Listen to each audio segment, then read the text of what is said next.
Hi అండి, welcome back to my channel Janakiram vlogs అండి. అందరూ ఎలా ఉన్నారు? మేమైతే చాలా బాగున్నాము. ఊరు నుండి వచ్చేసాం కదా, ఊరు నుండి వచ్చేటప్పుడు కొన్ని సామాన్లు అయితే తీసుకొచ్చాము. ఇంకా ఇంట్లో సామాన్లు ఏమీ లేవన్నమాట. ఊరు వెళ్ళే ముందే అన్నీ అయిపోయాయి. కానీ ఊరు వెళ్తున్నాం కదా, ఇంకా ఊరు నుండి వచ్చిన తర్వాత వెళ్ళి తెచ్చుకుందాంలే, డీమార్ట్కి వెళ్ళి తెచ్చుకుందాంలే అనుకున్నాము.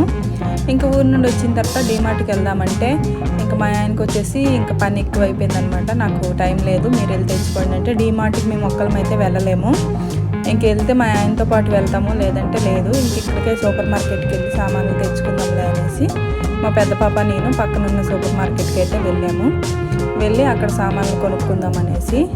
ఇంకా డీమార్ట్కి వెళ్తే మనం నిజమేని డీమార్ట్కి వెళ్తే ఏంటంటే ఒకటి కొనడానికి వెళ్తే 10 సామాన్లు కొనుక్కొని వస్తాము. ఇంకా పక్కనే కిరాణా షాప్ ఉంది కదా, కిరాణా షాప్కి వెళ్ళి సామాన్లు కొనుక్కుందాం అనేసరికి ఇంకా కిరాణా షాప్కి ఎందుకు సూపర్ మార్కెట్కి వెళ్తే మళ్ళీ అన్నీ ఒకేసారి తెచ్చుకోవచ్చులే అనేసి మళ్ళీ సూపర్ మార్కెట్కి వచ్చాము. పక్కనే ఉందన్నమాట విజేత సూపర్ మార్కెట్. ఇంకా ఎక్కువ సామాన్లు అయితే ఇక్కడ డీమార్ట్లో తెచ్చుకుంటాము. లైట్గా అయితే కిరాణా షాపులు తెచ్చుకుంటాము. ఎప్పుడో ఇలాగా సూపర్ మార్కెట్లో చేస్తామన్నమాట. షాపింగ్ వచ్చేసి విజేత సూపర్ మార్కెట్లో కొద్దిగా రేట్లు ఎక్కువ, కానీ తప్పలేదన్నమాట. పక్కనే కిరాణా సామాను స్టోర్ అనేది బంద్ ఉంది. మేము ఎప్పుడు తెచ్చే ఆయన దగ్గర, కానీ మళ్ళీ ఒకటి ఉంటే ఒకటి ఉండవు, మళ్ళీ ఎందుకులే అనేసి ఇంకా సూపర్ మార్కెట్కి అయితే వచ్చేసి సామాన్లు అయితే కొనుక్కోవడానికి వచ్చాము. పెద్ద బిజీగా ఏమి ఉండదు ఈ సూపర్ మార్కెట్, ఫ్రీగా ఉంటుంది. అంటే పొద్దున్న 6 నుంచి నైట్ 12 వరకు ఓపెన్ చేస్తారు కదా, ఎప్పుడైనా సామాన్లు వచ్చి తెచ్చుకోవచ్చు అనేసి ఇంకా ఫ్రీగా ఉంటుంది.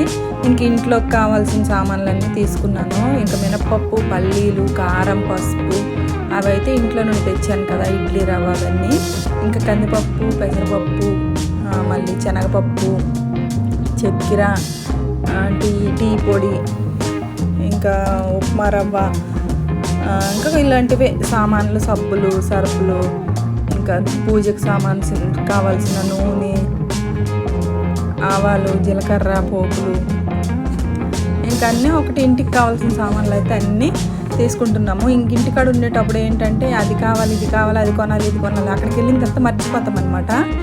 ఇంకా అలా గుర్తు రావట్లేదు ఏం తీసుకోవాలి అనేసి ఇంకా అలాగే తీసుకొని ఇంకా అటు సైడ్ వెళ్ళామన్నమాట. ఇక్కడ పిండిలు, ఉప్పు, ఇక్కడ ఏంటంటే పెసరపప్పు, కందిపప్పు,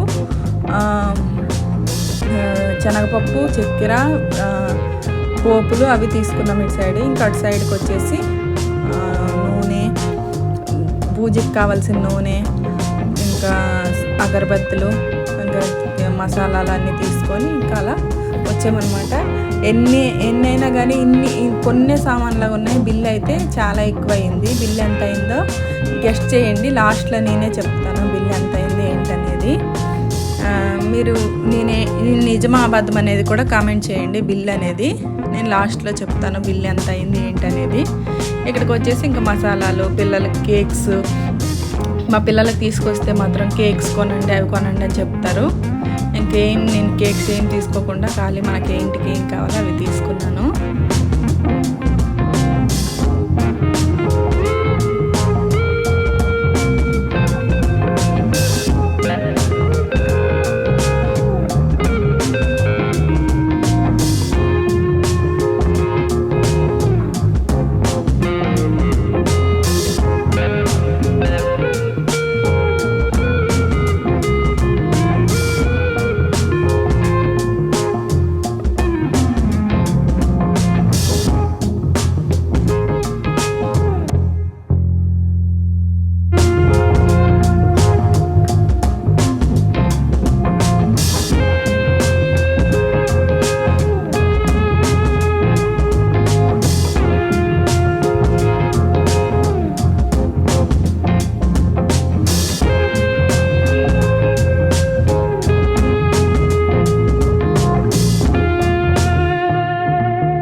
ఇంకా ఇంటికి కావాల్సిన సామాన్లన్నీ, సబ్బులు, సరుపులు అన్నీ తీసుకున్నాము.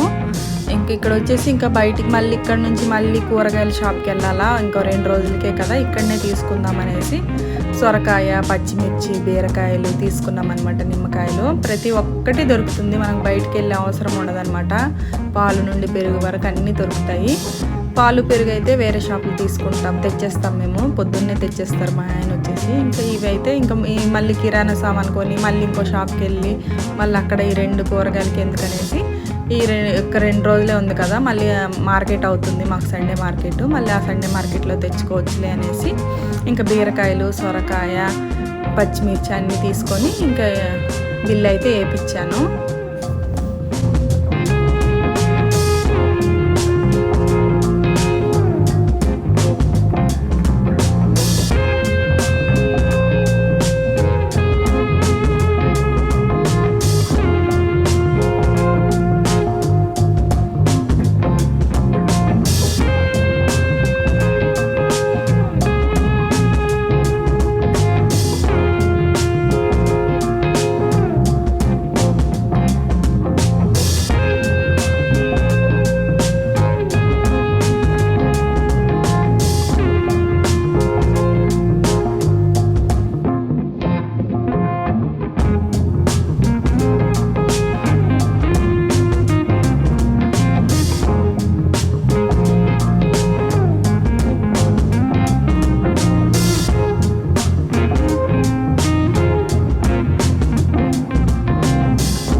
ఇంకా కౌంటర్ దగ్గర అన్ని బిల్లు అయితే వేయించేసాము. బిల్లు వచ్చేసి 2670 అయిందనమాట, 76 రూపీస్ అయింది, 276 రూపీస్ అయింది బిల్ వచ్చేసి. ఇంతేనండి. వీడియో నచ్చితే లైక్ చేయండి. Bye bye.